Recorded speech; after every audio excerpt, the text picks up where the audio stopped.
मनुष्य अकेला है, अंधकार में है, असहाय है, असुरक्षित और भयभीत है। यही उसकी चिंता है। इससे मुक्ति का उपाय ही धर्म है। धर्म मूलतः अभय में प्रतिष्ठा का मार्ग है। सभी ओशो प्रेमियों को नमस्कार।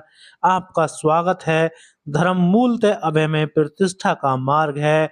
मिट्टी के दिए बौद्ध कथा में। लेकिन धर्म के नाम पर जो धर्म है वे अभय से ही सर्वाधिक भयभीत रहते हैं। उनका स्वयं का आधार और प्राण ही मनुष्य मन का भय है। भय ही उनका पोषण और जीवन है। अभय का तो अर्थ ही नहीं है। उनकी मृत्यु मनुष्य के भय का बहुत शोषण हुआ है। इस शोषण में धर्म पीछे नहीं रहे। शायद वे ही अग्रणी है। भय के सहारे ही और भूत प्रेत जीते हैं।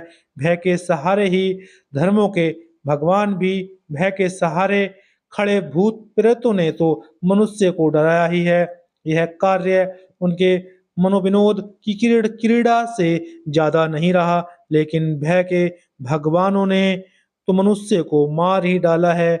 उनकी लीला बहुत महंगी पड़ी है। जीवन भय के जाल में फंस गया है। और जहाँ भय ही भय है वहाँ आनंद कहाँ, प्रेम कहाँ, शांति कहाँ, सत्य कहाँ। आनंद तो भय की स्फुरणा है। भय मृत्यु है।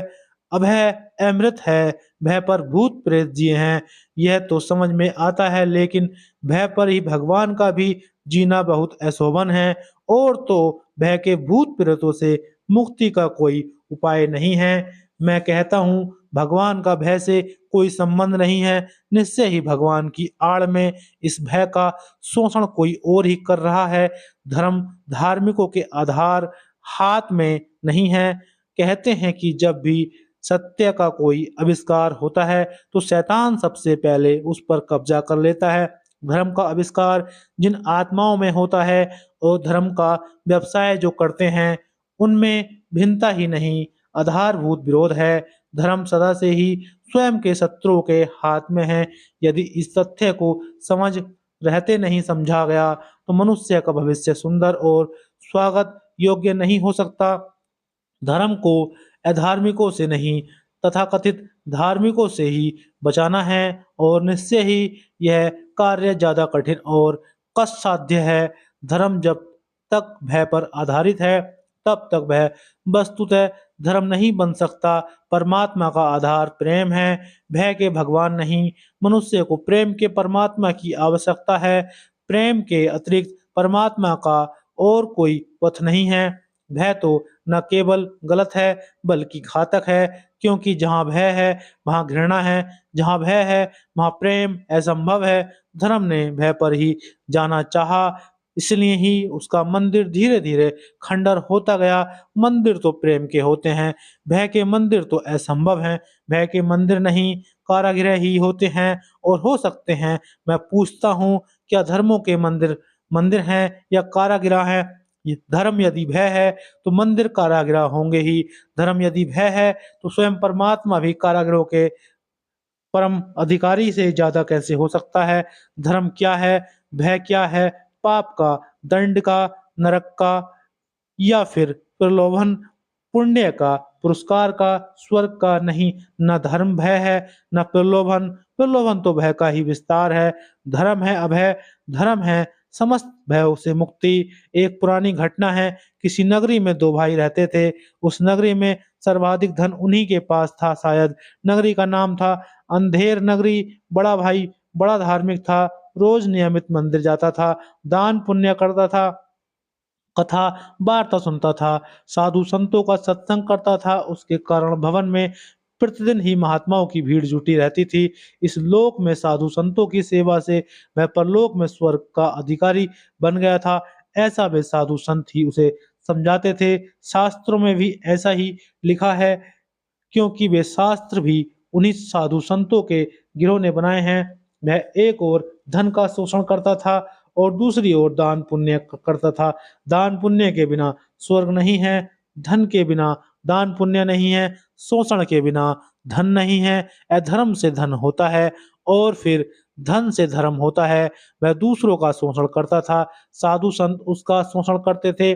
और सोस्को में तो सदा से ही मैत्री रहती है, लेकिन उसे अपने छोटे भाई पर सदा ही बहुत दया आती थी। वह धन जुटाने में भी कुशल नहीं था और परिणामतः धर्म जुटाने में भी असफल हुआ जाता था। उसका प्रेम और सत्य का व्यवहार ही उसके और परमात्मा के आड़े आ रहा था। फिर ना वह मंदिर ही जाता था और ना ही धर्मशास्त्रों का खागा ही जानता था। उसकी स्थिति निश्चय ही दयनीय थी और परलोक में उसका खाता खाली ही पड़ा था। साधु संतों से भी वह ऐसे बचता था जैसे कि लोग छूती बीमारियों से बचते हैं। महात्मा गण घर में एक द्वार से आते तो वह दूसरे द्वार से बाहर निकल जाता था। उसका धार्मिक भाई अनेक महात्माओं से अपने अधार्मिक भाई के हृदय परिवर्तन के लिए प्रार्थना करता था, लेकिन जब वह महात्माओं के सात्य में रुके तभी तो ना परिवर्तन हो। वह तो रुकता ही नहीं था, लेकिन एक दिन एक पूरे और असली महात्मा आ पहुंचे। उन्होंने ना मालूम कितने अधार्मिकों को धार्मिक बना दिया था। साम दाम दंड भेद सभी में वे कुशल थे। लोगों को धार्मिक बनाना ही उनका धंधा था। ऐसे ही महात्माओं पर तो धर्म की आधारशिलाएं टिकी हैं, नहीं तो धर्म तो कभी का मिट गया होता। उनसे भी जब बड़े भाई ने अपनी प्रार्थना दोहराई तो वे बोले, घबराओ मत, उस मूर्ख की अब शामत आ गई है। मैं उससे प्रभु स्मरण करा के ही रहूंगा। मैं जो कहता हूँ उसे सदा पूरा करता हूँ। और यह कहकर उन्होंने अपना डंडा उठाया और बड़े भाई के साथ हो लिए। पहले वे एक पहलवान थे, फिर महात्मा गिरी की पहलवानी से भी अच्छा धंधा समझ महात्मा हो गए थे। उन्होंने आते ही छोटे भाई को पकड़ लिया। न केवल पकड़ा ही बल्कि गिराकर उसकी छाती पर सवार हो गए। वह युवक कुछ समझ ही ना पाया। हैरानी से वह अवाक ही रह गया। फिर भी उसने कहा, महानु महानुभाव यह क्या करते हो? महात्मा ने कहा, हृदय परिवर्तन। वह युवक हंसा और बोला, छोड़िए, यह भी हृदय परिवर्तन की कोई राह है क्या? देखिए कहीं आपकी देह को कुछ चोट न लग जाए। महात्मा बोले, हम देह को मानने वाले नहीं हैं, हम तो ब्रह्मा को मानते हैं। राम को तभी छोड़ेंगे, नहीं तो हम से बुरा कोई भी नहीं है। महात्मा बड़े दयालु थे, तो उस युवक के हित के लिए मारने पीटने को तैयार हो गए। उस युवक ने कहा, भय से भगवान का क्या संबंध है और भगवान का क्या कोई नाम है? और नाम हो भी तो प्रभु में जीवन चाहिए, या कि उसका स्मरण? ऐसे में तो राम नहीं बोलूंगा, चाहे जीवन रहे या ना रहे। और फिर उसने महात्मा को धक्का दे नीचे गिरा दिया।